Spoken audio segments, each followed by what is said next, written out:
Hey guys, it's Mike with Totally Tubular Podcast, and I want to let you know a little bit about this week's sponsor, dipyourcar.com.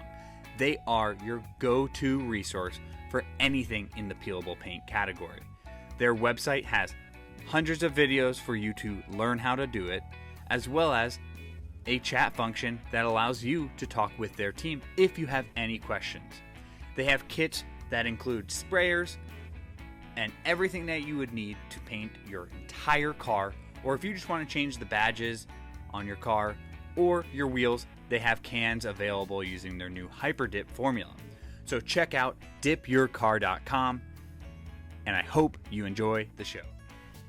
Hey guys, and welcome back to another episode of Origin Story, where we tell you how your favorite YouTubers got started and where they are going. Today is a very special episode because Brent and Jordan, they're YouTubers, but from a different perspective of YouTube, and we're really excited to talk the whole new kind of change within the culture. So for those who are new to this podcast, my name is Mike, and I'm super glad that you're joining us today. And I'm joined today by my guest, or my co-host, not guest host, sorry, JP, by JP.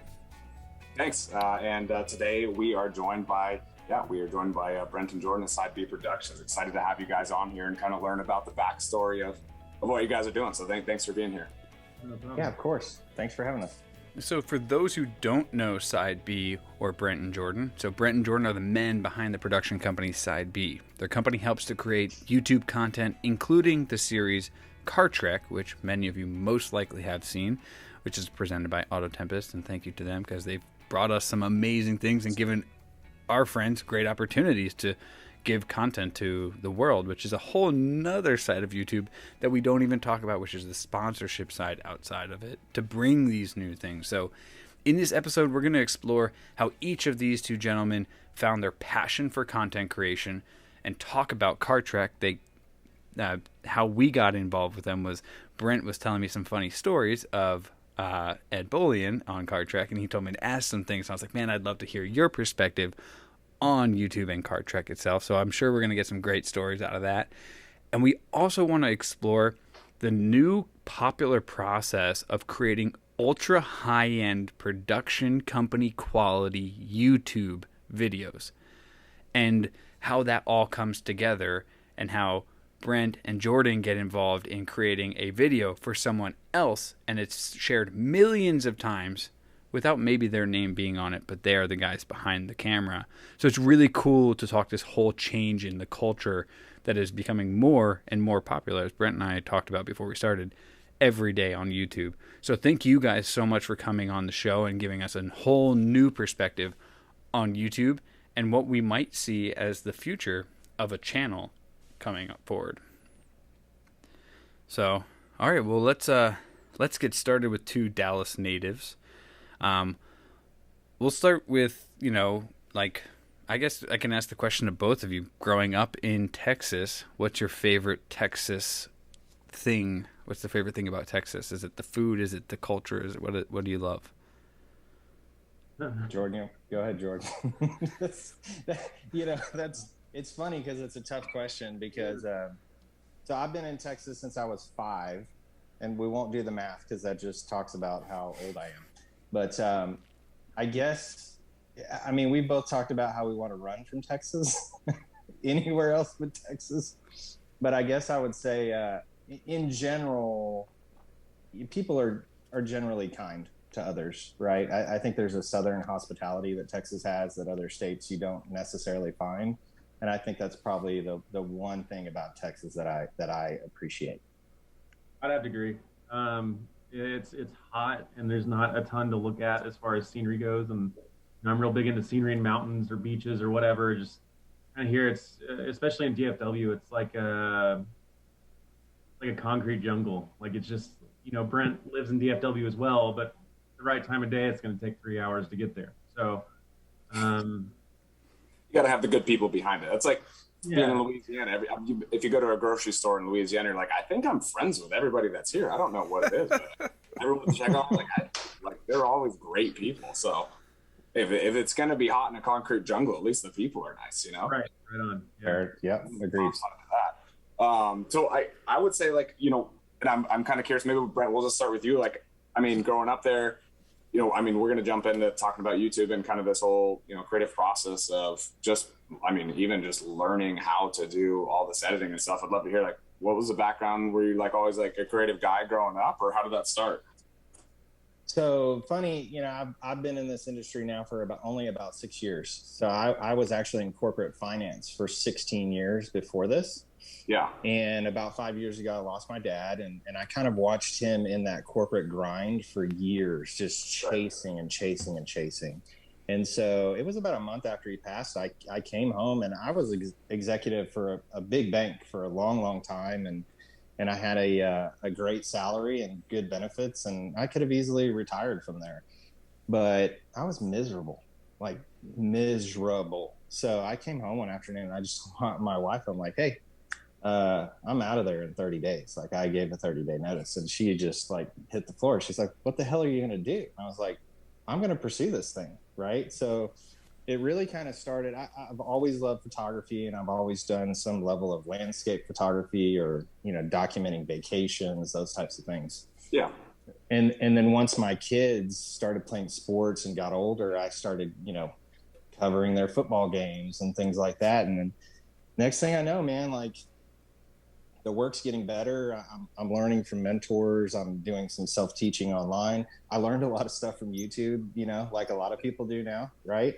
Which is the craziest thing. It's like, it's so cyclical where you learn the skill set from YouTube, especially nowadays. Like, you don't necessarily need to go to college for that. Like, I assume you didn't. I mean, you probably got a degree. No. I mean, I'm just, you know, I come from kind of the gritty, work your ass off. You know, I just, that's how I'm cut, you know, where I come from. So, but yeah, I mean, I left, and the next thing I know is you know, I was out at Circuits of Americas. I covered some X Games stuff one year. I did a lot of concert photography, and I just, I loved it and pursued it. And then for the longest time, I said, I'm not going to ever get into video, period. Like, I won't do it. It's too complicated, you know. But as I started getting into the video world and seeing the flexibility and the creativeness in the video side, it surpasses, unless you're Jordan Cole, because Jordan is like the Photoshop master of the universe. But you just have like more latitude to storytell, right? And there's also greater profit margins in video too, if I'm being candid about it. So that's I mean, where we're at. But what's also, and I'm sure, and Jordan, you probably know this as well, and I self-taught in like all of the Adobe suite just because I was bored at work and maybe the same thing. And I was like, I need a creative outlet. Like, I love the same thing. It's like, and I felt like it always started with like photo editing. And then once you learn the photo editing, like, oh, there's similar layers to building like a story in video, and the way you put and cut things together and create different layers and do the coloring and, you know, color grading and all of that. So I feel like Photoshop is the gateway to video. Jordan, I think Jordan can attest to that, because he gets pretty deep in Photoshop. But I do think there's definitely a correlation, no question, right? Like, it's a sequence where you start and you kind of build to that next segment. Yeah, it just kind of keeps progressing. Yeah. I want to pull back to one thing you said, Brent. You said you came home from work, right? Salary job. You're doing something that so many of my coworkers are saying the same kind of thing. Like, hey, I'm unhappy. I hate my job. If I make one lateral move over here, I'm just chasing the rat race somewhere else, right? Mm-hmm. And you just said, I'm going to pursue this thing, to your wife, right? But what was this thing? Like, what did you have a YouTube channel? Did you already have a presence on the weekends? Were you going and doing photography? Or you were like, I just love, you know, taking pictures of my kids at their soccer game, and I love doing this. I'm just going to give everything away and start from scratch and go forward? Or was there a base? Can you tell us a little bit about that? Yeah. So, I mean, I was starting to do some commercial level work for small businesses in the area. And so when I did leave my job, I did make sure that I had 3 clients here in Dallas that signed a retainer contract for 12 months. Right. So I knew I had X amount of income coming in for the next year. Right. So that definitely made me feel more secure in my decision. And retainers are tough because it's hard to stick within the scope of work and the expectations, right? You're typically going to work way more hours than what you ever agreed to do, because clients just don't understand the stuff that happens on the backside. So I learned a lot of lessons there for sure. But those 3 clients had complete faith in me, and they knew that I would deliver, which is not always, the creative world it can be a question mark sometimes. You may have someone who's just great at creativity. They can do amazing videos, photos, graphics, whatever, but communicating, they don't do. Delivering, they don't do, right? The professionalism is lost because they don't know how to run a business, right? So my coming from a business background, I think, helped a lot in my growing this company here in Dallas, right? Yeah, absolutely. Yeah. I feel like a lot of people have described, sorry, JP, but a lot of people have described YouTube as working in a corporate environment, except for the fact that your boss doesn't exist. And then instead of having a boss, you're just saying, I'm going to create this video. And if you were in corporate, you're like, I'm going to do this project. Okay, we're not going to pay you for the next 6 weeks. And if it does really well, we'll give you a check. And they're like, oh, that makes no sense. But you're like, oh, well, that's exactly how YouTube is. Like, I'm just going to work as hard as I can for 6 weeks or however long it takes to make a video. And you're like, put it on the internet. And if it does well, I'll get a return. If nothing happens, nothing. Yeah, it's crazy. Yeah, it's crazy. It's scary. It's scary. I mean, that's when you look at like Ed and Freddy and Tyler, that they jumped. I mean, this is what these guys do for a living. It's their job. And you got to commend them for finding a business model that works for them, which I'd say out of the 3 of them, Ed has the most polished business model, right? Because, I mean, he invites people in, they tell stories. He's got a great editor that's got a system in cutting. And I mean, it's just, he can churn them out really quickly and timely, and it works perfectly, And you can see some professional quality coming out of that too, because they're sitting on a set in the same location. It's very well lit. You have backlighting, uplighting, all the kind of things that you want and need. Professional camera, professional mic. It's not like some kid out there with an iPhone and he's making a video, which weirdly enough can still get 50 million views. Look at Mr. Beast, one of the largest, arguably one of the guys who's going to be the first billionaire YouTuber, is what they say, started on an iPhone. So yeah, I mean, there's times, and there's times on Car Trek where you'll find, you won't notice it, but there's clips in there that get pushed in from an iPhone because something happens where crew's not there, right? And it has to be covered, or it happens after hours, or we're split up, or, we're dealing with a situation. And so you got to cover it, right? Yeah. So for the long, I mean, and Jordan can attest to this too, but we get this especially from Freddy and Ed as well, right? We hear him say, it's for YouTube, right? Mm-hmm. And that just triggers us to no end. We're like, get that out of your system. You're like, this is my job. Say it one more time and you're going to get hurt. This is my job. Don't say it anymore. Right. So, we're constantly trying to push the production level up.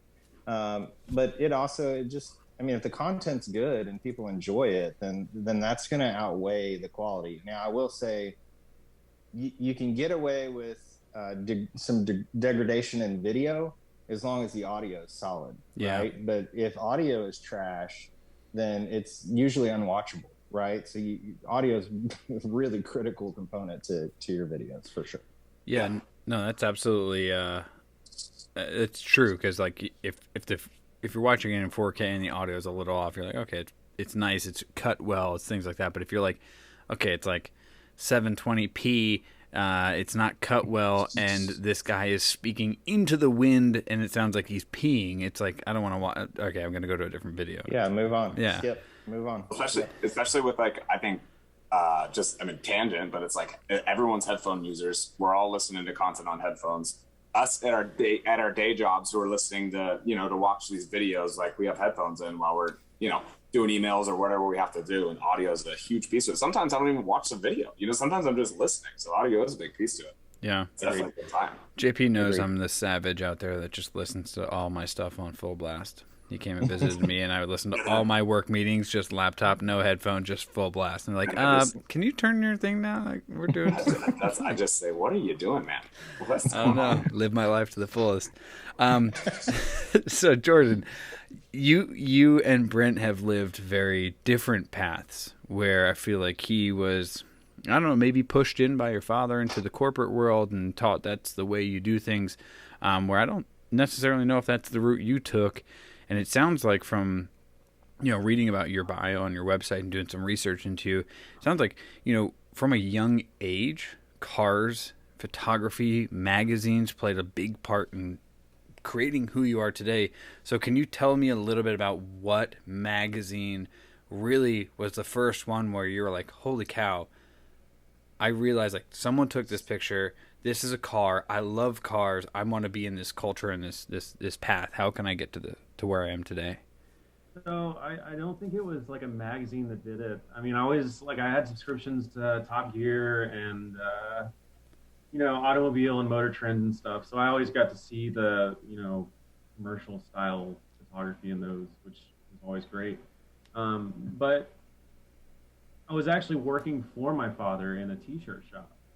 It was his company, and I just worked there, and I didn't, I was doing graphic design there, and I really don't know the turning point to where I was like, I saw art photographers online, and I was like, I want to learn how to do that, and people like Pepper Yandel who do like super high-end Photoshop masterpieces for every image. He was kind of an inspiration for me here in Dallas. He's local, and I shot him a couple messages, and he's busy, as I completely understand now. He didn't always respond, and I was like, well, I'll just figure out how to do it on my own, because I've always kind of known Photoshop, and I've known my way around cameras enough to where I can hold my own. And basically that's it, man. I was working for my father's company, and found an exotic local forum with just, a good group of guys who all had cool cars, and said, hey, I need 30 volunteers. I'm not going to waste your time, but this is how I'm going to learn. You can have photos when we're done. And I think I got down to like 12 people on the list before I started getting calls for paid work. No way. Yeah. And about that time I got out of my father's company because he was kind of looking to retire. And I'm not a t-shirt printer. I wasn't about that life. I kind of let that go, be his thing. I love the specifics there. As a t-shirt spinner, is that what they say in the industry? I'm not about that. So I went on to manage a wrap company in Carrollton where we wrapped, exotic cars and fleet trucks and all sorts of stuff, and continued to grow the photography business while I was doing that. And, maybe a year before COVID hit, I was leaving during my lunch break and stuff and going to shoot clients' cars and, taking days off to go shoot stuff. And I was kind of on the verge of, could I make this work? I don't know if I could make this work, but I should probably do it because I love doing it. And COVID hit, and then the car app company turned extremely toxic, like overnight. And kind of like Brent, I came home with my wife and said, hey, I'm jumping ship. Like, don't know what tomorrow's going to bring, but I'm jumping ship. And I kind of did what Brent did. I had a couple retainers there in the start, and just kind of, it wasn't even a leap. It was just kind of a step off, and it's just kind of, I haven't really struggled since then. It's been, I guess it's been about a little over a year that I've gone full time. Wow.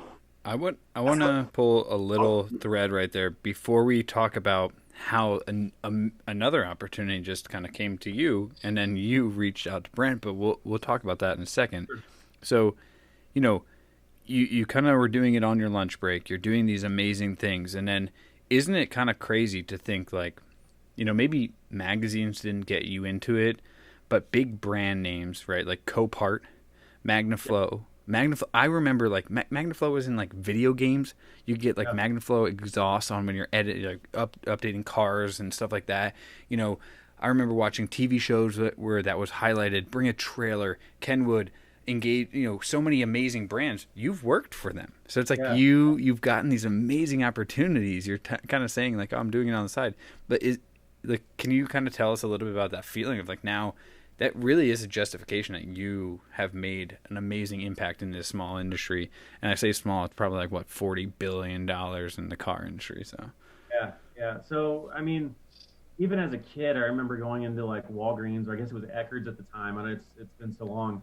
And you'd go to the magazine rack and you'd see DuPont Registry and Motor Trend and Truckin' and all these cool magazines. And one of the best feelings still to this day is just the last time it happened. I had to run to the store to get milk. We were out of milk.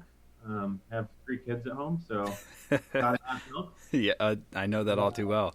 Yeah. And I look over at the magazine rack while I'm checking out, and there's a cover shot that I shot sitting on the rack, and I'm like looking around to see if anybody sees me noticing, so I can just brag about it. But yeah, no, that's the ultimate feeling, and it's just I have trouble admitting, I don't feel like I've made it. I won't say that I've made it, but I'm getting to do really cool stuff, and it doesn't feel like work. I mean, it's Brent probably like slaps me on the face more than anybody about telling me, dude, look at what you're doing. It's amazing. Like, give yourself some credit. So and what's once the you guys favorite start, like when you guys start working with people that you used to watch, that's when you're like, oh, this is a little bit different now. This is people that I pulled inspiration from that now I'm shooting for, creating content for, which is awesome. And I think the Dallas market's like such a good place for car enthusiasts to pick up from an editing perspective, just from video editing in general. Joe knows best. I used to follow him because I like the way he edits videos and cuts them together. There's a lot of Dallas people, or I guess folks in Texas that are big in the car world, that are also kind of doing the YouTube thing and making it happen. It's fun. I want to pull back to that experience at Eckerd's or maybe Walgreens. I didn't realize that they merged. That's pretty awesome to have that realization right now. But so you're talking about that cover. What's the favorite car that you've shot? What's the most memorable, vehicle that you've kind of had the opportunity to get a picture of? So there's been milestones. Like when I first started, I just wanted to shoot like the best exotics, the newest exotics out there. Like, give me a F40 or give me a LaFerrari or whatever. Just whatever's the highest end stuff. Just give that to me. So, this was before I left the car app business. I worked for Boardwalk Ferrari here in Plano. And they will hire me to come in and shoot some of their big reveals, or like if a customer's getting a car delivered, or, just their special events. I don't shoot their inventory. So I get a call one day, maybe 4 months into really starting to push the business, and probably 4 or 5 months after I made that list on the forum, and the marketing director's like, hey, come shoot this. I can't tell you what it is. Be here at 8 a.m. on Monday. And I'm like, okay, cool. So it's a LaFerrari, and I'm filming or shooting this client unboxing this LaFerrari. It comes in like a plywood box, which is like it's shoddy to like even give it credit for being a box. But that was a huge moment, getting to shoot a LaFerrari. And then, I'm like, where am I going to go from here? And that month, I shot 4 more. So I shot all the deliveries in Dallas. And then I was like, where do I go from here? What do I want to shoot? And, honestly, I think, McLaren F1, as any car guy knows, that's like the pinnacle of all cars. We actually just recently got to shoot that on Car Trek Season 5. Man, awesome. There was 5 deliveries of a LaFerrari in Dallas. That's a lot of applications down there. Those are just the ones I shot. There's more here. So, that's crazy. I think the car community here in Dallas is highly underrated. There are a lot of cars here that people just don't know about. Yeah, it's crazy. Well, that's what we were chatting earlier and about Kirkland. There was I was up at the Starbucks down the road last weekend. There was a pop-up little car show that goes there once a year, and it was the full carbon bodied Ford GT, and I was like, this is one of the best looking cars I've ever seen in my life, and it's just absolutely astonishing. You got, like, I don't know, the car community, it's art, like, right? It's like it's an art that you can operate, that you can drive, that you can hear. There's a lot of sensations around it. I love that. Yeah, but no, Dallas, I feel like, I don't know if it is under. I think there's a huge car community. Well, I mean, That's ridiculous. well, I mean, I know there is, but it just seems like, I don't know. I feel like there's always a lot of good meets, and of course, there's always like people street racing doing like 200 miles on the freeway. Yeah, and Fast and Loud, the TV show. I feel like that was my introduction to Dallas's car culture, and it might not be the right introduction. Obviously, it's a scripted TV show, but it showed like there's a good culture of like older cars and restorable cars, which means that there's people who are holding on to cars, and there's also what's the movie where the guy describes Texas, and he's like, got the hippies down in Austin, and then you got the carcinogen coast, and then you got the rich people in Dallas. And I was like, oh, that makes shit. During the next question, I'm going to look this up. I don't know, but there is a lot of good money in the car community down there. But I don't know. It's I don't know what it is, but people are more passionate about there. Maybe it comes from back in the day when, you know, people were building drag cars and stuff like that. So yeah, I mean, I will say there's a mix here of what you would consider actual passionate car owners, and then also just people that just own cars, just, you know, they just throw money at it. Yeah, it's just, you know. Yeah, there's more guys who just, you know, buy the latest and greatest and drive with the cars and coffee once a month.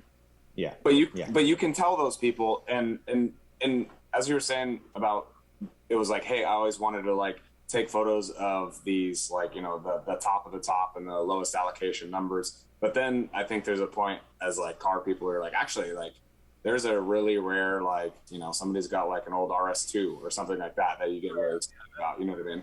That's what I was going to get at, is like after I shot those LaFerraris, like my mindset shifted to where I wanted to find whatever it is, but as long as it's obscure, as long as the owner's cool, as long as they're building weird stuff, like I'm totally like, I'm about like, I don't know if you guys heard of Radwood, but I'm like head over heels with Radwood, like the 80s and 90s kind of off the wall stuff and the culture, and definitely shifted from the exotic stuff. That stuff doesn't really, it's cool, but it just doesn't do what it used to do for me. It's because it's off the shelf. It's off the shelf. There's, you know what I mean? There's when you see the older cars that are taken care of, or there's something more thrilling about that, I think, than just being like, hey, this guy just picked it up from a dealership a week ago. Here it is. It's like, all right, great. Like, that's great. But I want to see somebody who's passionate about it. Right. Well, and Jordan he's telling a story with a still photograph, right? So it's kind of hard to do that with a Mark II Ford GT, right? I mean, what's the story behind it? Well, I went to the dealership, I paid $650,000 for it, and I took delivery of it, and I was approved for the list because I'm rich, right? And they made enough money on the sale to hire Jordan to come take a picture of you getting in your car so that you could get this picture. You know, right? Like, yeah, and those are the you know, those jobs are great, and you know, even the high end commercial jobs that I do, I'm super grateful for them, and it helps feed my family, and it makes me comfortable, and it allows me to go run off for 2 weeks and do things like Car Trek, right? Because, you know, our budgets are tight on stuff like that. I mean, we're not throwing around top gear type of money, right? Yeah. So we still got to take those jobs that feed our kids and our family and things like that. But it's not necessarily where the passion goes, right? Like when Freddy's riding around in a 308 GTB with the doors ripped off of it, you know, like Tyler can't breathe behind him because it's smoking so bad. I mean, now we're storytelling, right? Yeah, so. That's fun. Well, this is okay. This kind of leads into the segue of, like, you know, you guys are storytelling. You guys are, you know, we've learned a little bit of the past. How did you guys actually meet? What is the story of how you guys came together and started collaborating? Jordan, you want to kick it off? Yeah, I'll take this one. So, I've known Freddy for a number of years. I think I met Freddy in 2015. There's a rally organization that I shoot for. I've shot for several years, Dust Ball Rally, and it's a very like gritty rally. It's long days through treacherous areas. It's not, you know, make it to the hotel and drink all night and wake up and do it again the next day kind of rally. Yeah. And I think Freddy was working for Jalopnik at that time, and was actually on the first rally that I participated in, and we've kind of kept in contact. And he called me one night, and he's like, "Hey, dude, what's up?" We don't talk very frequently, but like, so I have this idea for a show. Would you be interested in filming it? And I said, yeah, let me, what are the details? He gave me his budget numbers and, you know, what I'd be responsible for and if I knew other people that I could bring along. And I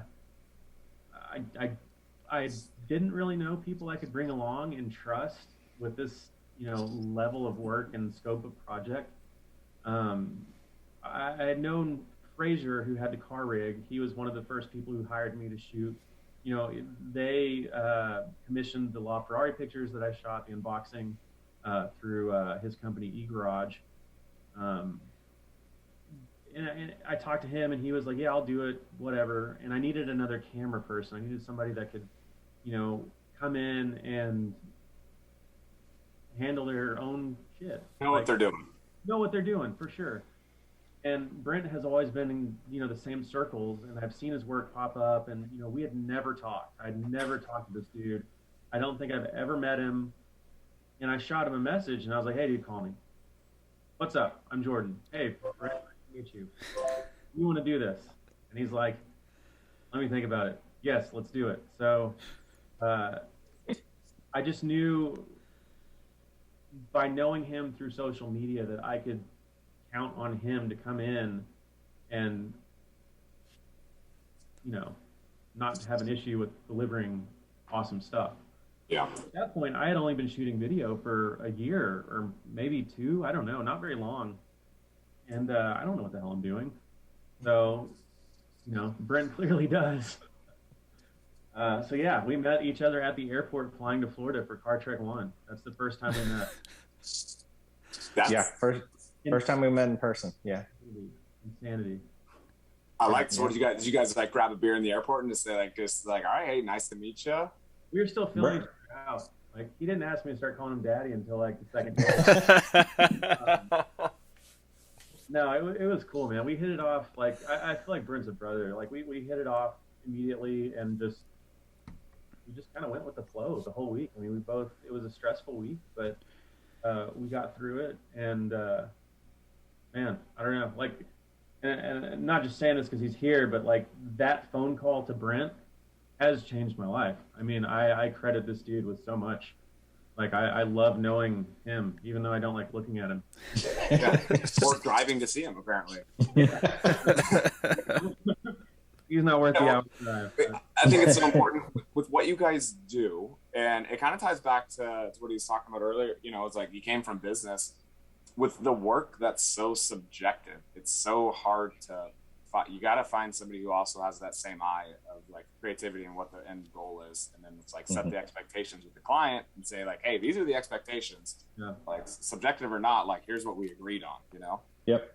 So it's important to have. Are you guys like the yin yang? Would you say that's kind of like how you guys operate, or would you say you're both kind of on the same level of like, hey, we both are like, let's set these expectations. Let's make sure we.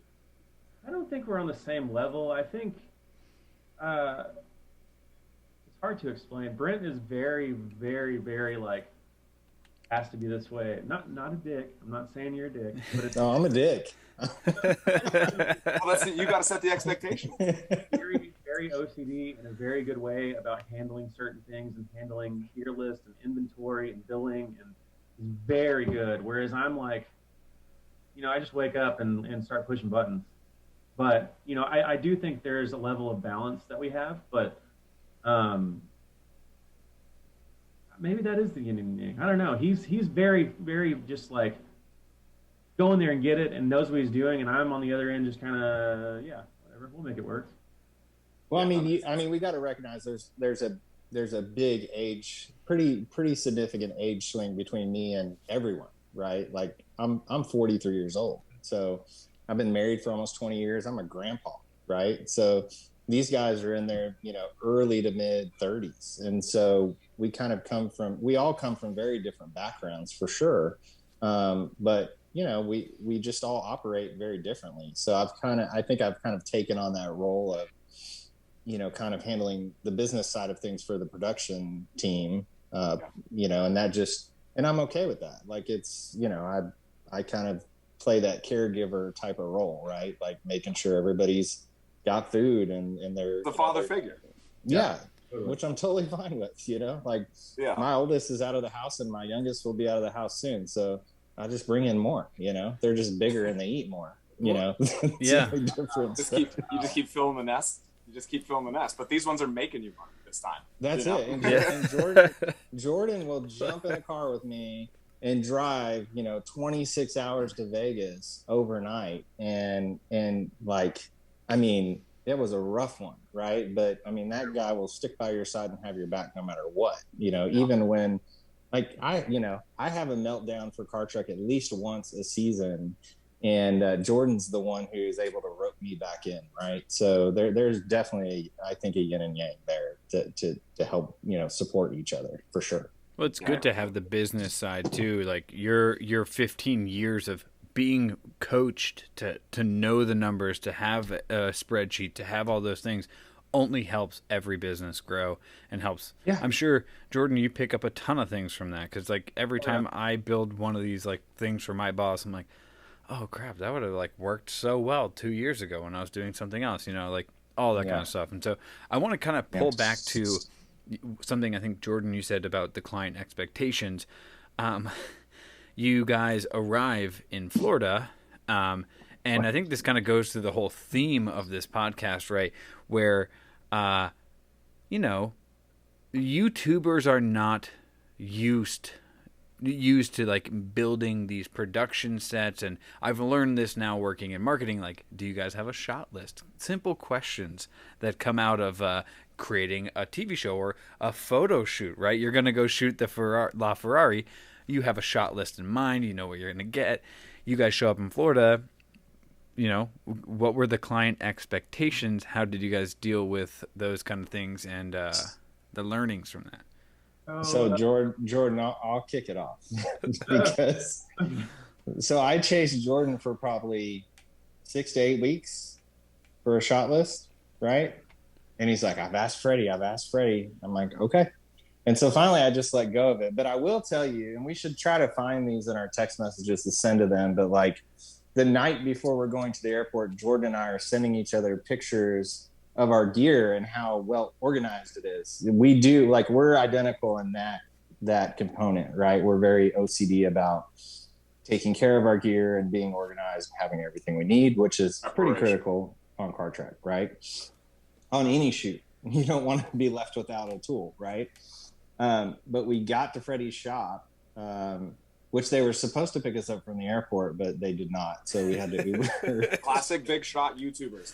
Classic, right? And it's like not like they have not. The only person I would say, Freddy, maybe his cars weren't working that time. He didn't put something on.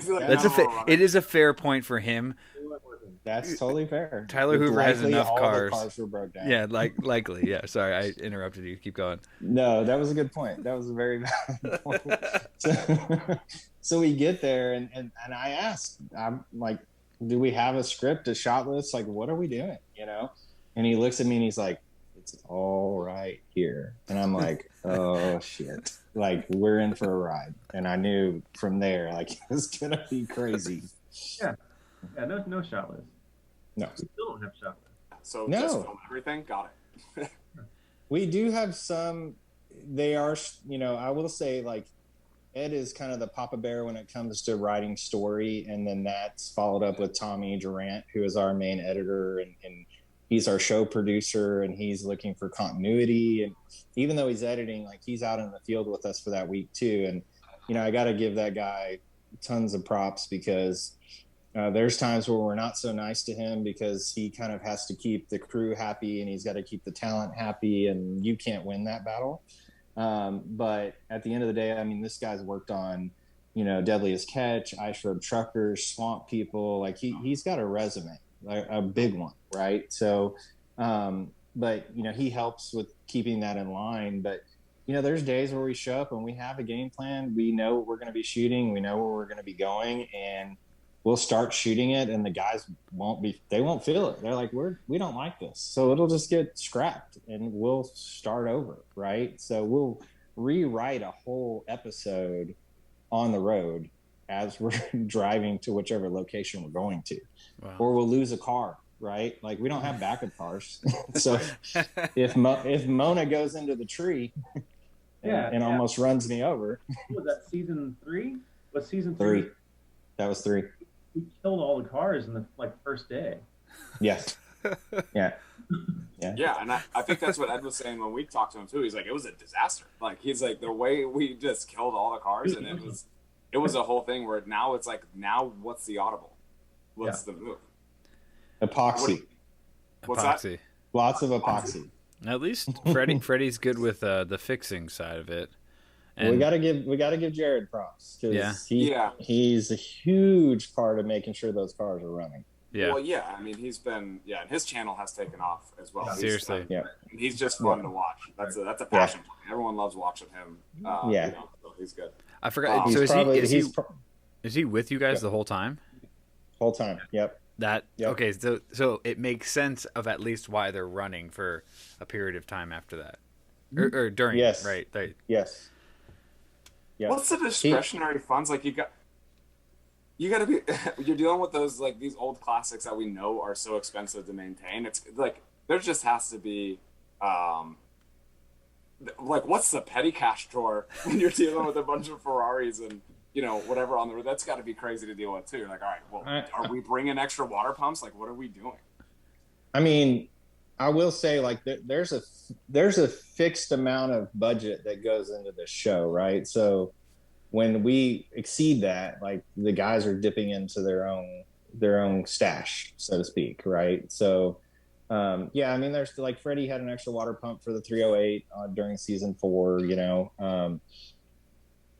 Sometimes things fail, sometimes they don't really fail. I'm not gonna give away some of those things, but I mean, if they think something's gonna fail, typically we'll have some extra parts, packed away in the truck.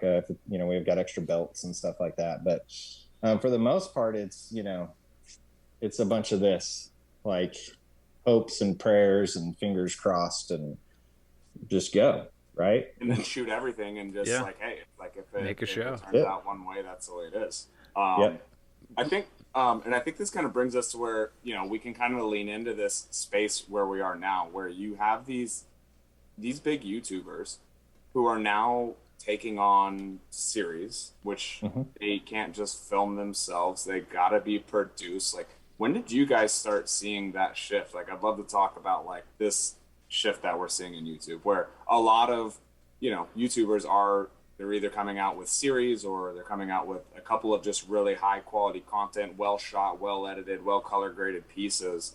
I mean, what did that shift look like, and what did that do for you guys? Jordan, you want me to start? Yep. So, I mean, I have to say, I think our timing was pretty great with Car Trek, which obviously has nothing to do with Jordan and I, but I think we have to relay a lot of the success of season 1 to the fact that a lot of people are at home, right? So timing was really important to this series because the Pandy helped. It did, for sure. Pandy helped a lot. No question, right? I mean, the moment Jordan and I touched down back in Dallas, very gratefully touched back down in Dallas after a rough week. We were lockdown, I think, happened within a week after that, right? So Florida while we were in Florida. Shutting down Florida. Yeah. Right. Exactly. So, but I feel like that transition has really started to happen over the last 12 to 18 months from what I'm seeing. Right. Now, Donut Media has been doing it for a long time, but from what I understand, they were a media company to start with, right, before they even launched the YouTube series. So they kind of had that sauce already captured, and they knew what they were doing. And I mean, they're shooting everything on Red. There's really no expense or talent spared with that show. But I kind of feel like Car Trek has pioneered some of this. I mean, I don't want to take that sword and run with it, but I feel like we've had a lot to do with people starting to consider doing more high production series, because there's really not anything else on YouTube. I mean, you got like Finnegan's Garage, like he's moved. I think off Motor Trend, and now he's doing his own thing. But a lot of these, guys that used to have TV shows no longer have those platforms, so they're looking at YouTube to reinstate what they had, right? Richard Rawlings to this day, right? Like Fast and Loud is not, they're not being produced anymore. So now he's really relying on YouTube for that stuff. I would really love to see, viewer counts on some of these things across all medias compared to, I mean, us, that grew up on Fifth Gear, Top Gear, all these different shows, like when Car Trek, when they did it, and obviously it's it's a bit of homage to that. But it is like, 100% for the people who love those shows, and now we're in this new medium of YouTube and big YouTubers. Like that was one of the most fun things ever when that came out. The excitement level was through the roof. So for you guys, that must have been awesome to be like, all right, this is something. Like we got something here.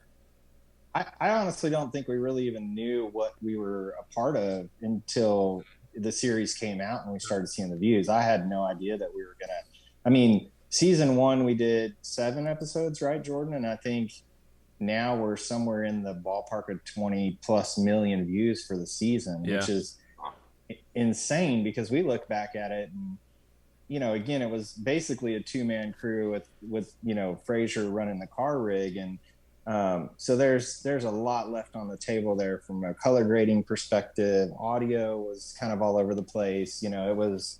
This was a test and tune type of deal, right? Like we're just lucky the diesel engine didn't blow up while on the dyno, halfway through. So. A few things in life. Oops, sorry. Yeah, right. Yeah, exactly. I think that, I don't know. I think you guys are, and I think that's why this conversation with you guys is interesting because people don't know that you're actually the ones that are, I mean, they do. If you dig into it and you follow it, it's like, you know who you are. But they get all the views and you guys kind of, they get the glory and you guys are like, all right, we just have more work to do. We're just going to keep going. It's very interesting. Yeah. I mean, like behind the scenes though. So for me, it's like being somewhat of an introvert. Like it's cool seeing people recognize them for the work that we do. Like, yep. I dig that. Like at Amelia Island for the kickoff, was that season 5 that we just did? Yep. I don't. Yep. Yeah. It was cool seeing like a ton of people recognize them and, oh my gosh, you're filming Car Trek. And, we just kind of step back and pat our own backs. It's a good feeling without any of the headache. It's very similar to modern. That's the magazine in the store. You know what I mean? It makes total sense. It's no different than like a modern TV show of anything, like Fast and Loud. Everyone's going to go and watch, oh, it's Richard Rawlings. Like, oh, sick, it's him. They're not going to be like, oh, it's Tom, who's the cameraman behind the, it's different because it's YouTube. You feel so much closer to the people because it's a little bit more in depth in their life, right? Like you're not full houses inside filmed in their home, but everyone knows it's a set. But like, Tyler Hoover is like taking in his front door. He's like, here's my house. Look, I just bought this new house. Let me show you my house. Like, I sold this garage, this barn, and you feel like you're closer to the people themselves, which I think is the biggest difference between YouTube. And a lot of times they do talk about who's behind the camera and who's with them, and the cameraman becomes part of the cast. I don't want to call it that, but it is. Yeah. It's much more full circle than a standard TV show. Yeah, I would agree. And your first episode ever of Car Trek, that's what I just pulled up if you heard the little noise. 4.413 million views on a single video. Amazing. Yeah. Amazing.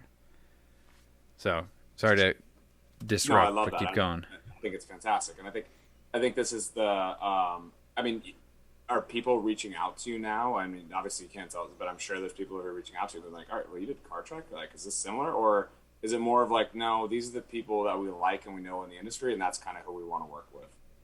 I mean, I'll say I've met a lot of awesome people and made some really good friends that I talk to weekly, right? Other small YouTubers, people that are just part of the car community. We had a lot of people come up to us at Amelia Island just because we had the truck parked there on the golf course, and so they saw the car rig on the truck and stuff, and it's cool to give them some insight about like how we shoot it and what we do. But I don't think any of us from a cam operator standpoint or a production standpoint, like we don't want to be in front of the camera. Like, it's not what we do, you know. We are all mostly pretty introverted for the, you know, like, you wouldn't realize it if you met us, but we're all pretty introverted people, and that's why we like to be behind the camera and creating, right? And for me, I don't want to speak for Jordan, but once I get back to Dallas, like, my regular clients kick in, right? I mean, I do commercials for bourbon companies and cookie companies, and, you know, it's all commercial advertising stuff, right? And I enjoy it. And we're like, what are you doing with this YouTube thing over here? Like, it's much bigger than this. Yeah, it is really, honestly. Yeah, I mean, it's crazy, but you know, I kind of like living in both worlds, so to speak. You know, I mean, one of them is very kind of polished and very professional, and then when we're on Car Trek, we keep saying we want we need some behind the scenes cameras on the crew, and then we get to about day 3 and we're like, no, you never want cameras on the crew ever. This would be a bad idea. So we just keep it. You're just yelling at people. It gets crazy. It gets crazy. Oh, I think that's what's so interesting again about what you guys do, because you can go to your YouTube page and you know, you wouldn't, you know, you're like, if you just stumbled across it, you'd be like, oh, these guys do great, high level, very professional work for a subset of companies, and they take a bunch of contracts and they, you know, they do that over and over. Yeah. But you don't realize that your total view count for what you guys are really producing is just astronomical, like, and such a big impact on the car community, which is now, you know, people are watching as soon as that comes. I mean, that Car Trek that launched when we were talking to Ed Bullion, like, that day, just the amount of views that it had in that day was unbelievable. We talked to him like 5 hours after episode 1 of season 4 launched, and I think by the end of our hour and 25 or hour and 30 minute conversation, so 6.5 hours into it, it was well over 1 million. And so, like, if we were to take the first episode and just extract the data there, 37 episodes now, you're well over 100 million views, which, even to today's standards, even I was listening to, oh my gosh, Rob Lowe on Joe Rogan. He was talking about how, like, when he was 15 or 16 years on a TV show and they got 1.5 million views, and he was 37th on the list because TV was the only medium, so everyone was watching TV. TV now, I don't think like a hit show CSI gets 1 million views in a week, not even that, right? No, I can tell you for a fact, like, Car Trek, if you were to compare it to something like a big Netflix series, like a Deadliest Catch, right? Like, we're definitely producing more views. I mean, I know they don't publish those numbers, but I can promise you this series is getting more, and we're proud of that. But I think it's also, just speaking from my state of mind, is it's, you know, Ed and Freddy and Tyler, man, they worked for years to build their audiences, right? So we're grateful. They also all wrote, and you know, they were all writers, and they were writing forever. 100%. I mean, we're grateful to be a part of this journey with them, right? But and we, you know, I absolutely take some credit for growth and the new series, but these guys work their asses off to build the audiences that they have. And so for us to come in and be like, hey, because we did this high production value series for you, you know, they're, you know, obviously they're, you know, I don't want to say characters, but I mean, there's a little bit of character there to it, right? You got to put on a personality for your channel, and they worked hard to create that personality and that channel, and without them having that audience when we launched Car Trek, and the wherewithal to even pursue Car Trek, and the you know, going to Auto Tempest and saying, hey, you want to throw us a bunch of money so we can do this series, you know, and them having faith in it. You know, I mean, we're just grateful to be along for the ride. I mean, at the end of the day, you know, it's fun. Well, what you said, I wonder if they do they love you more or hate you more? Who? Good question. The Auto Trek guy, all of them. Do they? Because you're gonna go through that whole process, and they're probably like, these guys are such a pain in the ass to deal with. And you're like, well, we have to get the shot. Like, we have to do this. So do they love you more? They're like, these guys are doing everything for us, but you guys are probably also being like, hey, we need to kind of structure this a little bit more. I mean, like, love, hate in a friend way. Like, you know what I mean?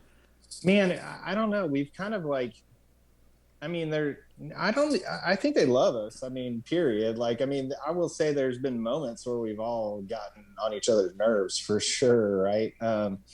But I think we've also gotten to the point too, where we just don't push as hard anymore.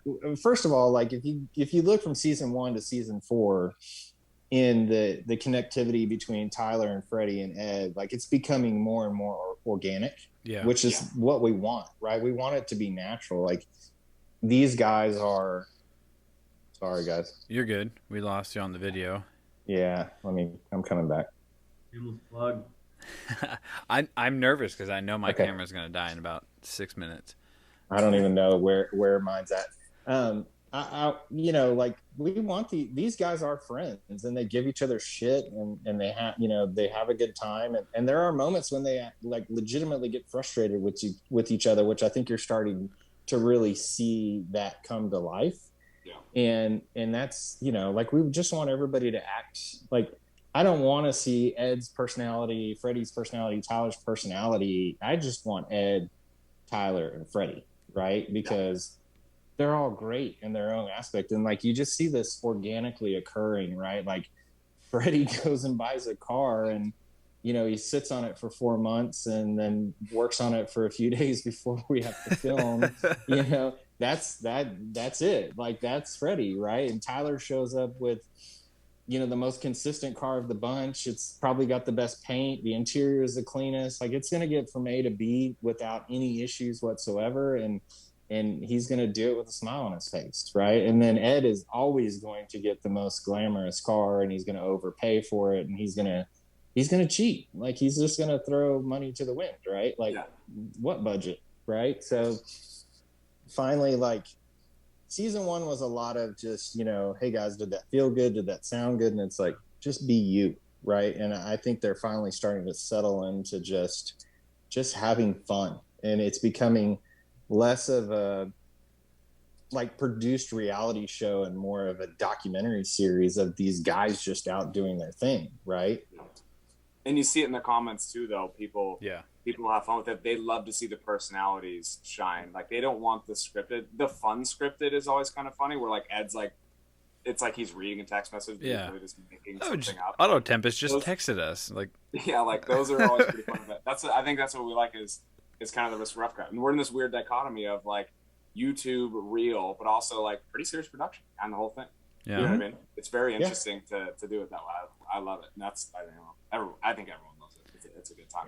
And I feel like we talked about kind of like you're reliving those college trips with friends and all those kind of same emotions happen within. If you spend a week with any group of people and there's a goal and there's not a collective goal to do, even if there's a collective goal, you're going to have those little things. And, I think you guys do a really good job of putting together what you can get. As well as one thing that we kind of talked about before we started recording was there's a lot of things that happen maybe when you're not in front of the camera.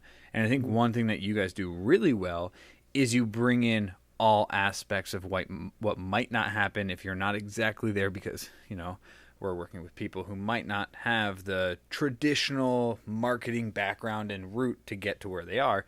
They fought their way, which is something that we want to make sure we highlight to every person who wants to start a YouTube channel. You got to love what you're doing, and these guys love that, and that's why they got their following. But like, so how do you deal with what happens outside of the lens itself, and might be filmed on a phone or got text to you, or you just pull the camera up and get something late? How do you kind of deal with those shots? Go ahead, Jordan. I'm trying to think of specific examples. I think on season 3, we broke all the cars on the first day. Head gasket's a perfect example with the Cadillac. Yeah. We were going to dinner that night, and we took the backup car, which probably wasn't even going to make it into the series. Well, that one blows up on the way home after like a 10-mile drive. So we just had to jump out. We didn't have our cameras. They're all at the house. So, you just jump out of the car with your cell phones, and luckily iPhones and all sorts of phones these days they record so well that it's going to mix well with like your GoPro footage and your drone footage and stuff. So you just get what you can get. I mean, I think it'd be a good idea for us to have like a camera on us at all times, but it's just not. Sometimes you don't want to hold a camera. You don't want to bring a camera. You've had a 10-hour, 12 or 14-hour shoot day. You just use what you have. Yeah, that makes sense too, especially because looking over, oh man, now I'm going to do stage direction. I don't know, whatever shoulder it is, on Brent's camera, you can see the cameras that he has, right? Lugging something like that for 14 hours, and then you guys end your day, and you're like, I just want to go have dinner with these guys. Like, let's just go have dinner. Let's go to, I don't know, Applebee's and get, that was just, sorry, I'm using Applebee's as the example because I was watching Survivor. I don't know if you guys watch Survivor. But they just brought Applebee's to Fiji, and you guys go get the shark bowl or something, right? And you guys go have drinks, go out, get the day over, and go from there. But sometimes that's when the content happens. And you're right. Like, technology's at least at a point where you can get a 4K video. I don't know if iPhone gets in 4K, but yeah, you can at least size and replicate and color grade and post later on to get there. So with that being said, like, kind of one of my final questions is about gear and how that's changed. So we talked about this before we recorded, but I think it's a really cool thing that you guys both used the same gear when you guys met and were beginning on Car Trek 1. So how has that changed from Car Trek 1 to Car Trek now 5? And what's that kind of cycle like? I mean, I think so. The first series, we just brought what we had, right? We kind of, Brent had the C300 and a 5D Mark IV, and I'd been shooting on an EOS R for a while. And we figured out, each time we shoot one of these seasons, we figure out what the issues are on the production side and then eliminate them. So we had color grade issues between matching the cameras in the first series, and second series we did all EOS Rs. Well, that made the footage all look the same, but you're really taking a camera that's not meant to do what we're doing it. So that in itself was kind of it was already broken. And I think we did 3 on EOS Rs too, right? Yeah, so we did season 2 was all EOS Rs, which was a very affordable platform, which allowed us to shoot 4K. But in order to shoot 4K 10-bit, we ran the Atomos Ninja V, right, or the Ninja 5, which helped out a lot. But you start to learn little things with these less expensive systems, which is the EOS R has a rolling shutter issue, so as you're panning with the camera, your entire background is literally wobbling in the background, right? So these are things, and we didn't have Fraser for season 2, which Fraser's got a Gen 1 Raptor. That Raptor is built for his black arm. He's running a Mobi XL. I mean, he's got $250,000 setup on that truck, but it was heavily underutilized during season 1 because it was this was new to the guys to have a piece of equipment like this, so they didn't know when to use it and when not to use it. So I actually went and bought a cloud mount from B&H Photo and went out to my buddy's shop, and we built like a hitch mount rig for it and found a way to put the DJI Ronin S, the first version, on there. And literally, Jordan's driving and I'm in the back of the truck and I'm operating this DJI Ronin S with an EOS R on it, and I'm using the Atomos to trigger recording on it, and I'm controlling with a PlayStation controller, right? And we use that during season 2 and season 3, right? And I think besides the equipment I already owned, I had let's say maybe $1,500 in the build, all in. But if you go back and look at season 3 when we were at Red Rock Canyon and you look at the cars rolling through the canyon, that stuff looks gorgeous, right?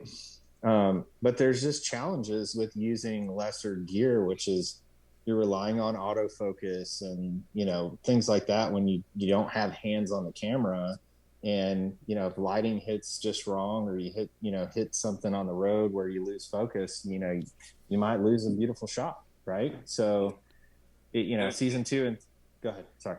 No, keep that thought going, because I feel like you're on a good roll there where you're learning those practices in season 1, 2, and 3. So what happens when you get to 4?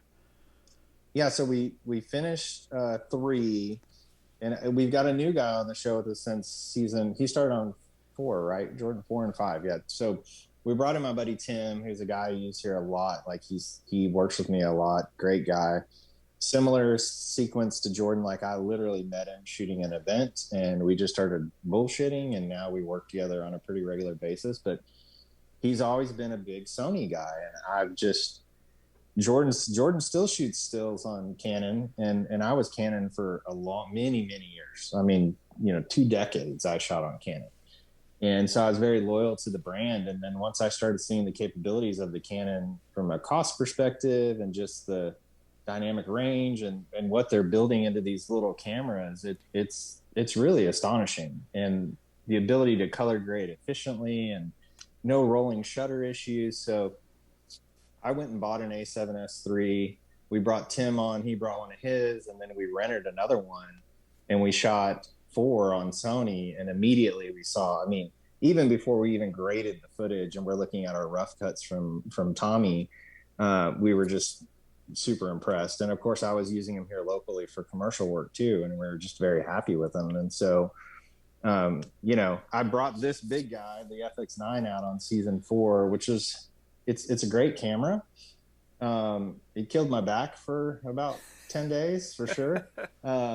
But I will also say it's like you're not losing anything by just rocking this guy, right? I mean, you still shoot 4K 120. And so we decided this last season, we had 4 of these and we rolled with the A7S IIIs. It's a smaller footprint. It's just easier to be nimble with, and everybody can just kind of like just go, right? I want to pull back. I bet on the editing side, anything that can make it more efficient in a quicker process of editing, like that is just like, the time editing those series has to be astronomical. It's got to be. How many hours do you think you put in editing the last season? Oh gosh, I only edited the first season, and it was like, I think it was like 30 days on, like basically 24-hour days, just 30 days all day. Yeah, all day, all night. I'd pull all-nighters. Yeah. And that wasn't even as involved as it is now. Now we've got we have 3 cameras or 4 cameras. 3 to 4. Yeah. You're typically running 3 cameras during monologues. And then you've got, usually there's a 4th camera, which would be your car to car or any of your beauty shots. And then you're going to at least have a couple of drones in there too. And then you got to think, right? Like we're running GoPros for in-cars, which we prefer not to, but that's just what we can afford right now. And so we're running 2 in-car GoPros for each car. So you got 6 there. And then we're usually running 2 exterior GoPros on each car. So like at the end of the night, that's a good point too. Like when you're talking about when we're done, we're going to eat dinner, we're just trying to relax. Like we still got to get back and reset gear for the next day. Yeah. And then Tommy's going batteries, memory cards, all that, right? And Tommy's going back to his hotel with 40 memory cards to dump every night, and that's us getting to our rooms at maybe midnight, 1 o'clock in the morning, right? So it's like like when you go to Car Trek is a passion thing, right? Like we're there to make money as well, obviously, but this is a passion thing for all of us, right? Because we're working. Well. Yeah, we're working 10 days straight. We're working 12, 14 hours a day, and then we're getting 2-3 hours of sleep a night, right? So it's definitely everybody works their ass off, no question. So I think it means even more to the group as a whole when we see the reaction of people that are actually enjoying it because of the work we put into it. So that's the importance of what you do right now. Sorry, Mike. That's the importance of this production company is what you guys do in these Car Trek and these things. They're not. You can't do that unless you have somebody doing 24 hours a day. Pulling all-nighters for 30 days to put something like this together. And that's where we're starting to see the shift. Like, oh, this is where a production company like you guys come in and say, all right, well, we can do this. We can make it happen. Because a YouTuber on their own, they don't have the time to do that. There's no way. No. Yeah, they got their own series. They got everything going on their own. And I think that's a good transition to, like, one of my final questions is, you guys have said this, it all kind of changes when you're looking at their perspective too, right? They're not looking at the cameras. They're looking at little things that are going on. And so you guys have a much more particular eye when looking at what's coming through the lens. And you might pick up that the blurry background with your Canon is happening because you know about this shutter issue because you're into the technology, you're into those items. But when Ed tells you it's just YouTube, and they kind of reference that, is that, does it really resonate at the end? Like, would the average user watching it on their phone, maybe with headphones, in 1080p, would they pick up those things, or is that something that the particular eye that you have, because you're thinking of it from a production standpoint, right? You're thinking of them as a client, not as like Freddy's like, I got to post this video today because my YouTube community is going to get pissed if they don't get this video today. Which they will, they will. 100%. Especially Freddy's audience. Yeah, very much so. They didn't even understand he had a kid. They're like, what the F? Like, we need videos. They're like, he's like, dude, I had a kid. Like, I haven't slept in probably 7 years since I started my YouTube channel. And then you had a kid. Like, so. You had COVID? What's wrong? Why aren't you making videos? What's the problem, guys? What's going on here? It has to be personal for you guys, though. It has to be personal for you because that's your work. It's your name. It is, and I know for me, like when I first, I have a channel on YouTube. It's not monetized. I honestly use it for like a third level of backup for final projects, or absolutely. I can push them to a client if somebody wants to see an example of work. But people can be pretty brutal on there as well, and I think season 1 and 2, maybe sometimes when we saw some negativity, I would allow it to get to me a little bit. Now I don't pay attention to it as much because Jordan says it all the time, and he's been, good to keep me in check too, which is like, man, we get to go play with cars and film and have fun, and like our families allow us to do it, and we're just grateful to be there, right? Like, I know I've said that multiple times, but I'll send you guys a bunch of the behind the scenes photos that we've all kind of collectively taken over the seasons, and you're welcome to use them. But that'd be awesome. That would be awesome. Just group photos of like the whole crew. Like we're standing in front of my truck, with a snow caps in the background. Who gets to do that for a job? Like not everybody, right? So we have to at times like snap back and go, like, I used to sit in an office with dim lighting and all my employees sat in cubes. I'm not doing that anymore. So I have to keep that in mind. But I think you're seeing more commentary from YouTube saying, production value is increased. Like people are noticing that the production value is improved, right? So absolutely. To me, that just says like we're progressing it, even though maybe Ed and Freddy and Tyler don't put a lot of attention towards it or don't, it doesn't matter as much to them as it does to us. We still do the little things we can to improve the production value without having to per se increase the budget. Right. So if there's little tweaks we can make to, hacks, so to speak, or, building a car rig in my buddy's shop or whatever, using a PlayStation remote to control it, just trying to make do with what we can afford to make stuff look good. Like this last season, we wanted the car to look a little bit different. And so Vince is one of our cam ops, and he's here in Dallas as well.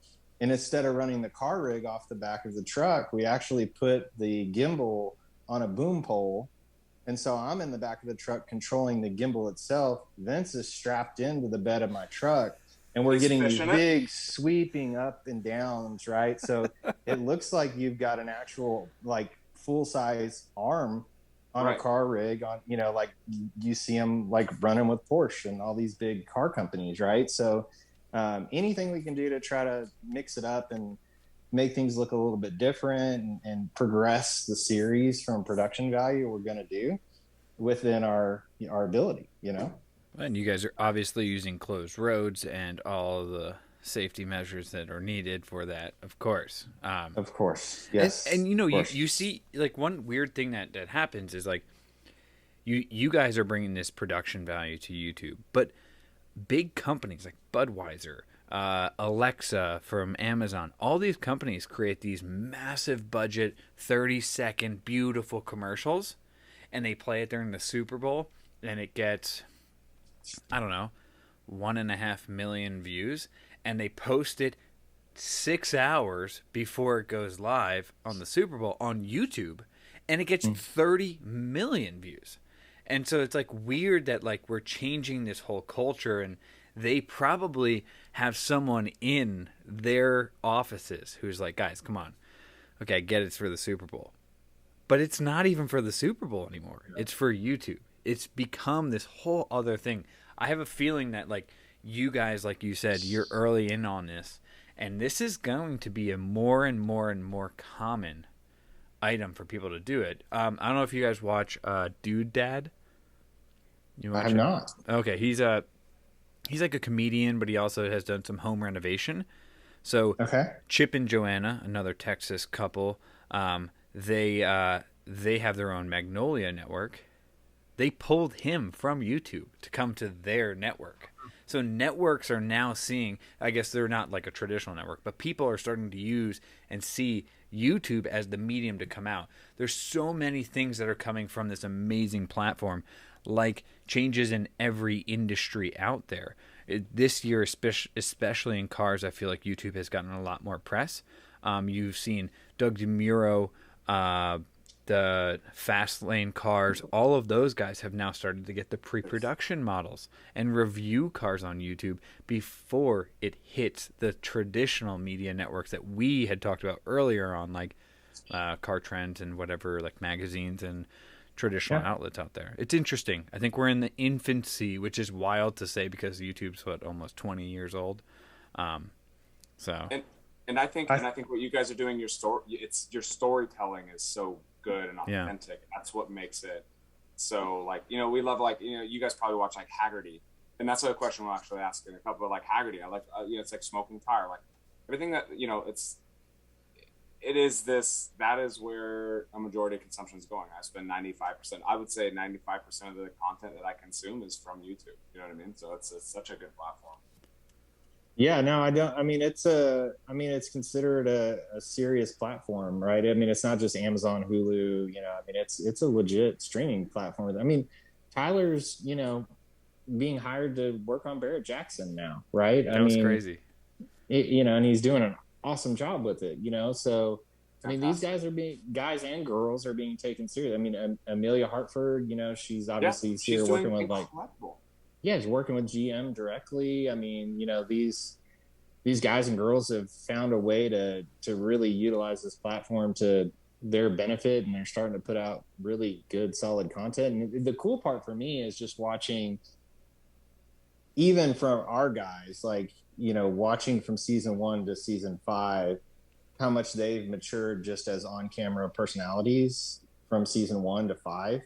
And even other YouTubers that I've followed over the years too, just watching their growth and how, their delivery is now, how comfortable they are on camera. I mean, I could never walk into a grocery store or something with a camera. Like, that would be the weirdest thing ever.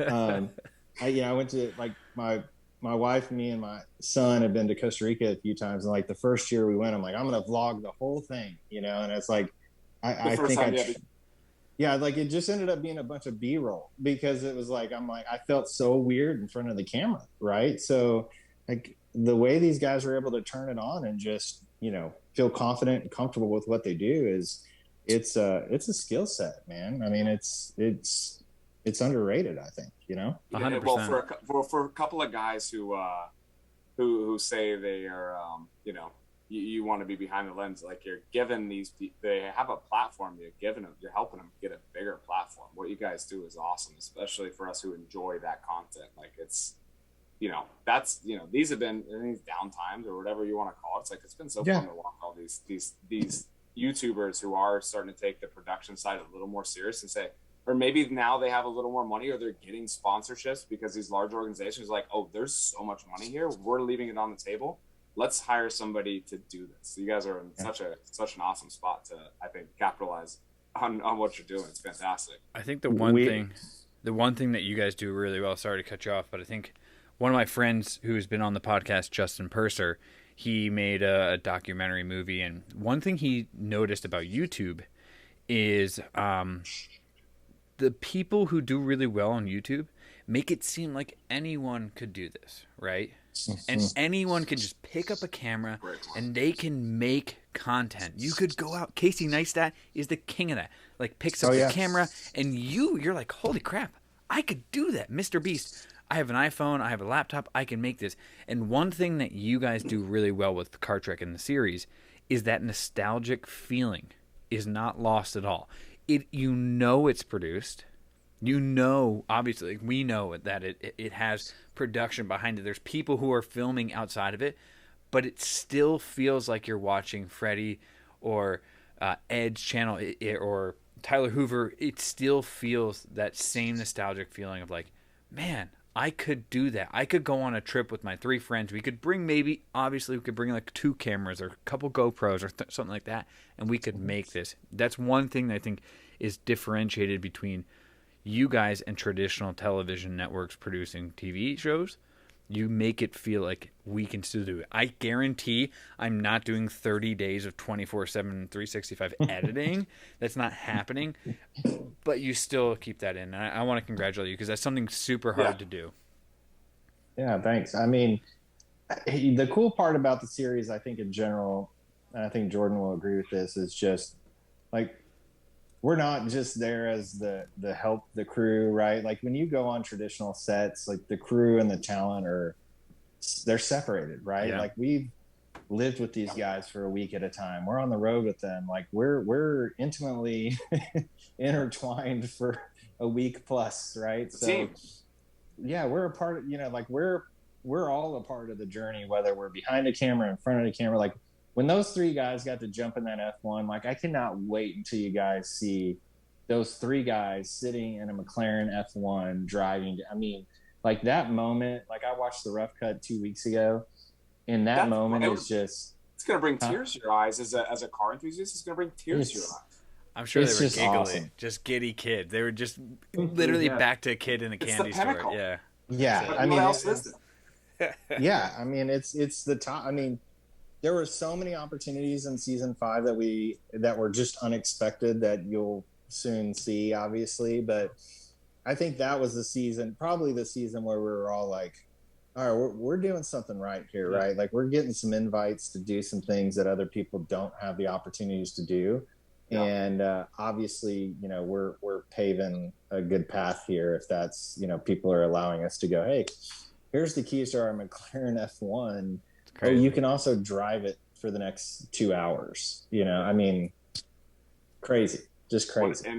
And I will say it's funny, like, and I bet you the person that owns that McLaren F1 isn't like, that's somebody. There's rich people who have cars, and then there's cars enthusiasts who have the money.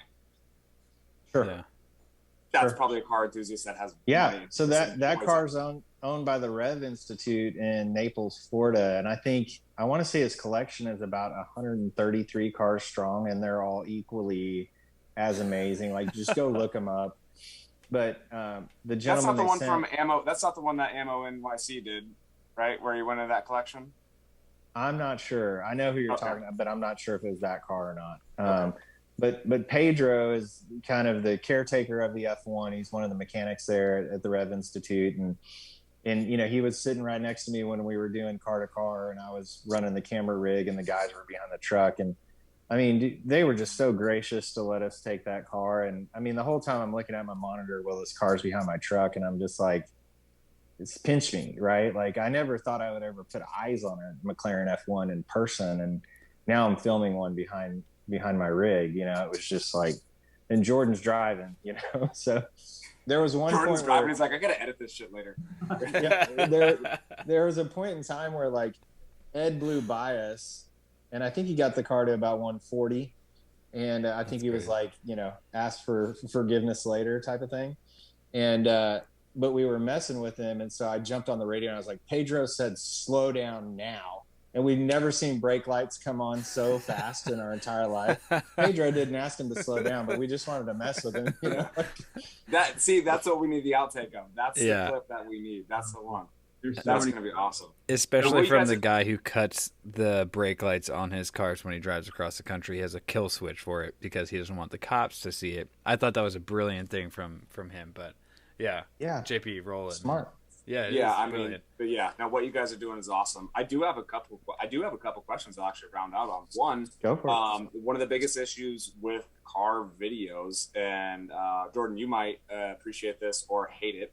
Binaural audio, is that too hard to just run on an everyday shoot? To like do a binaural audio where you have the like 360 sound? Is that just too difficult from like a matchup perspective, or how does like? Because that's you know the issues like that McLaren F1 passing you. You're like, that sounds amazing, but it's so hard to capture audio still. I don't think we definitely have the tools we need to capture the audio. I think our issue is timing. Like, we have this car for 2 hours. We don't really know what we're doing with it for these 2 hours, and it's go the whole week. I mean, for every day. I mean, for 5 episodes, I would like a month. Yeah. Where we can, go out each day and, get beauties of one car and get all this beautiful audio, and we can do it. We just don't have the time. So that's what I was wondering. And there's only a couple, there's like Ted Word and a couple of those guys that do the binaural, and it's nice and it's all good, but it's got to be a challenge. Well, and the other thing to consider for 5 too, right, is that we shot it in the same amount of time. This time we had 6 cars. Yeah. 6 total cars. So you're talking, and you can't just get beauty shots of these cars once in one location, especially if you're traveling. Like when we're in season 3, when we're at the castle and we're there the whole time, we can cover beauties once or twice and we're good. With the traveling, like we have to stop and do beauties, in all different settings so that like we're in Florida and now we're in Atlanta. To pull over and watch a car go by takes an exorbitant amount of time. It does, yeah. Jordan's got to take the drone up. We're getting cameras set. Like it's a 30-minute process just to get the cars to pass by. One flyby, yeah, exactly. Yeah. My other question, and we asked this to everybody who's on here, and who do you guys watch currently on YouTube, or who do you pull inspiration from on YouTube? Like, is there anybody that you guys watch that you like and you say, yeah, we like either their style of editing or content or whatever it might be?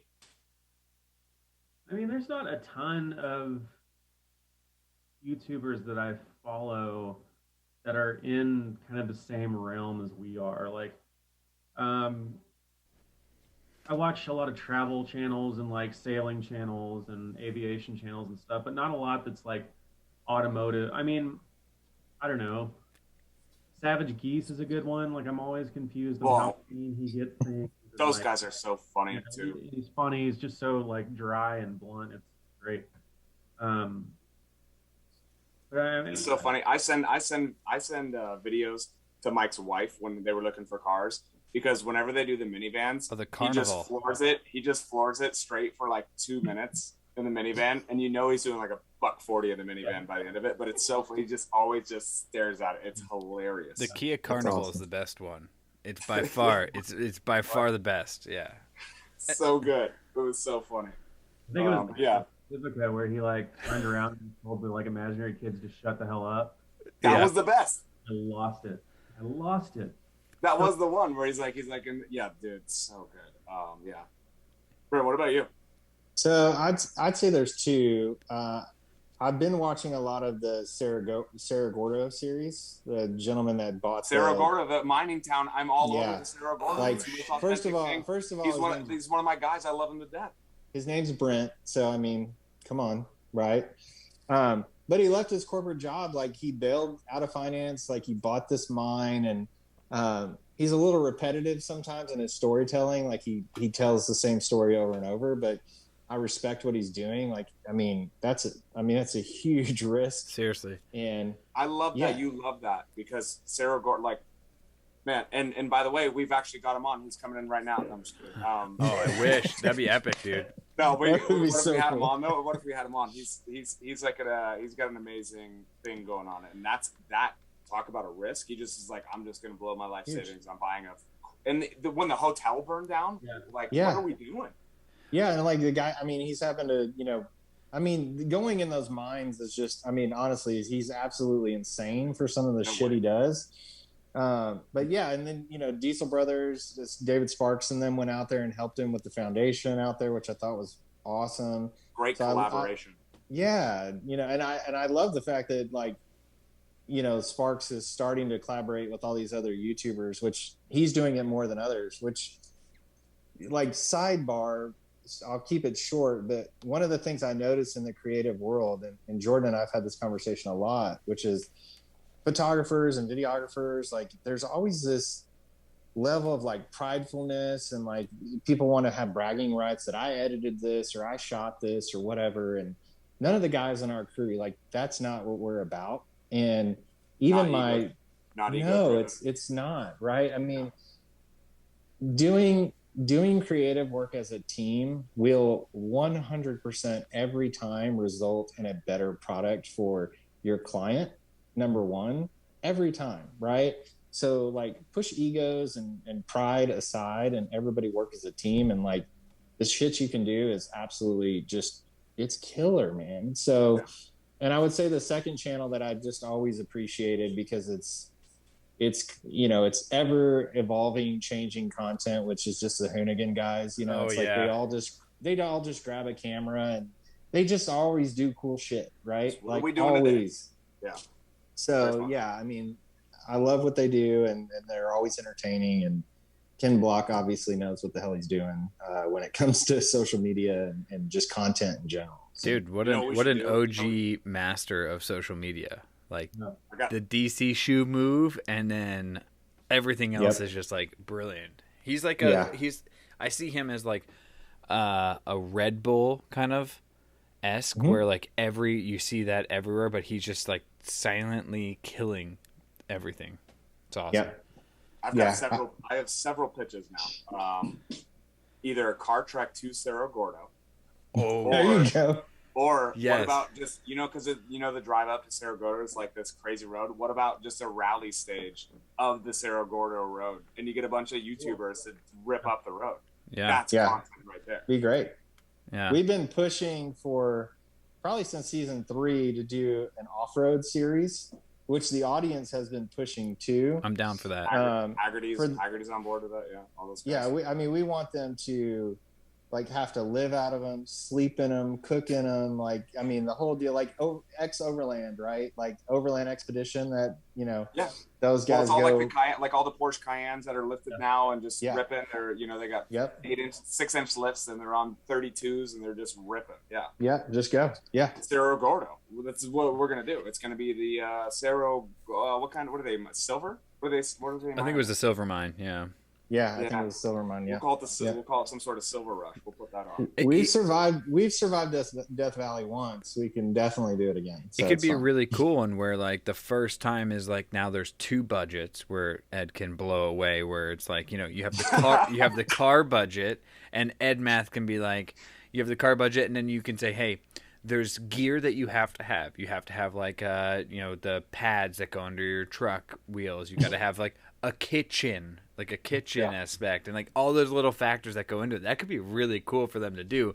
And then like Ed shows up with like like a full-on chef or something. The guy's got a hat on, and he just has a chef riding in the backseat. Yeah. Could you imagine? He's a Michelin guy.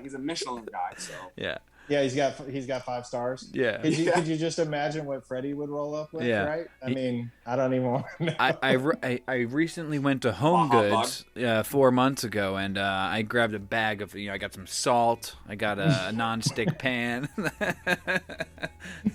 Some coffee. I appreciate this conversation, guys. This has been super fun to learn about the other side of YouTube and hear just amazing stories from you. I can't wait for season 5 to come out. So if you're listening, you have 37 videos to this point today to watch and catch up on. And trust me, 4 million people, I'm just averaging it based on the first video. So, that's math. 4 million people have said it's great. And JP and I would also agree. So thanks, guys. This has been awesome. All of their information, including Brent's website, and Jordan's website, and his movement, of which we didn't even get into, behind Trust in the Machine. And I want to throw that in there. You can hashtag that if you tag us and stuff like that. Be awesome. I would love to talk about that, but I feel like next time we should get together in person, hopefully one day, have a beer and just chat through this. This would be great. Yeah. Would love to. Yeah, would love to. Thank you guys so much. Yeah, seriously. Great chat. Love hearing about the how the sausage is made. Quite frankly, it's nice to we gotta know what's going on. So it's great to chat with you guys and give you guys a little limelight, in chat. So appreciate it. Thank you very much. Thanks so much. Thank you guys. Appreciate it.